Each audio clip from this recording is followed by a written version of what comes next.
guys, welcome back to the Aspiring Home Cook. In today's video, I'm going to show you how to whip up a small batch of homemade strawberry jam without using any added sugar or pectin. This is a great recipe if you're trying to control the amount of sugar in your diet and enjoy some jam at the same time. Now, before we move on to the recipe, if you're new here, please subscribe to my channel. Once you do, don't forget to hit that little bell icon so that you get notified every time I upload a new video. Alright, so let's go on and get started now.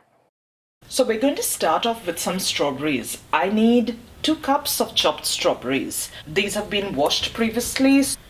So all that you've got to do is roughly chop them up. Now, depending on the size of the strawberries, you can chop them into quarters or smaller. You don't really have to worry about the chopping too much at this point because we're going to lightly mash them up once they've been cooked.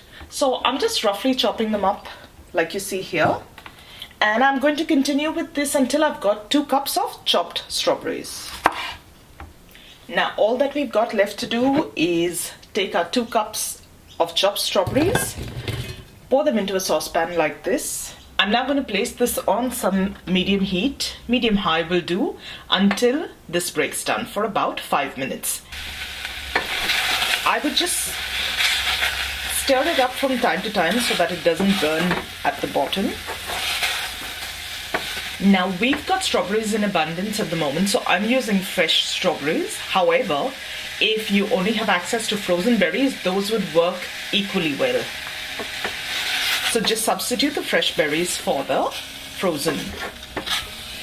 We're now about 3 minutes into the stewing process, and you can see that the strawberries have softened a little bit and have started to break down, but they're nowhere as saucy as I'd like them. So I'm going to continue cooking this for a few minutes more.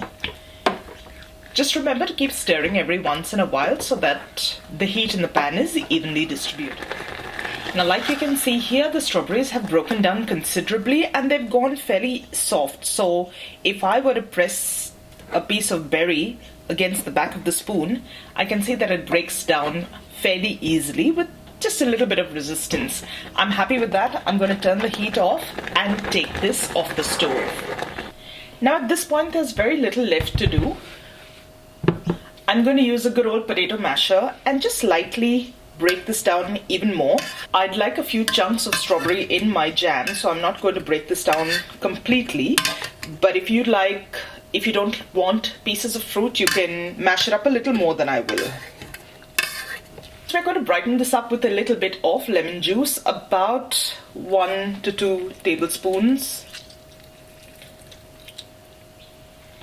And to thicken our jam and help it set without using any extra sugar, we're going to use chia seeds. So I've got 2 tablespoons of chia seeds here.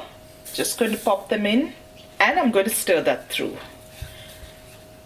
What you will see happening in a few minutes, you'll see that the chia seeds have started to swell up and they've absorbed all of that moisture from the pot, and you'll be left with a beautiful strawberry jam without any excess sugar. If you find that there are some chunks of strawberry that are a little too big for you, simply press them with the side of the spoon. There's very little resistance at this point, so it will break down a little further. And I'm just going to leave this to stand for a few minutes now. Once it's cool enough to taste, I would recommend checking to see if you want to add any more sweetener.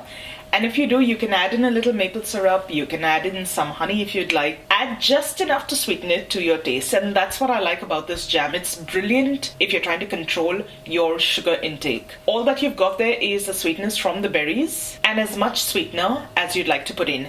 At this stage, I'm not going to put any because I've got beautiful sweet berries.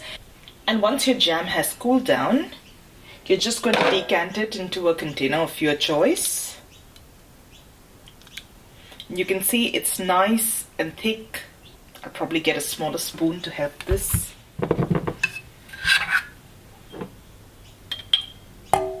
And there you go. You've got a beautiful bottle of jam ready to use or store. This will keep for about a week, easily for about a week in the fridge. Pop your lid on. You've got 10-minute strawberry jam. How cool was that? So guys, I hope you enjoyed today's video. If you did, don't forget to give it a thumbs up and share it with family and friends. Thank you so much for watching today. I'm going to see you really soon with another delicious recipe. So till then, take care. Bye.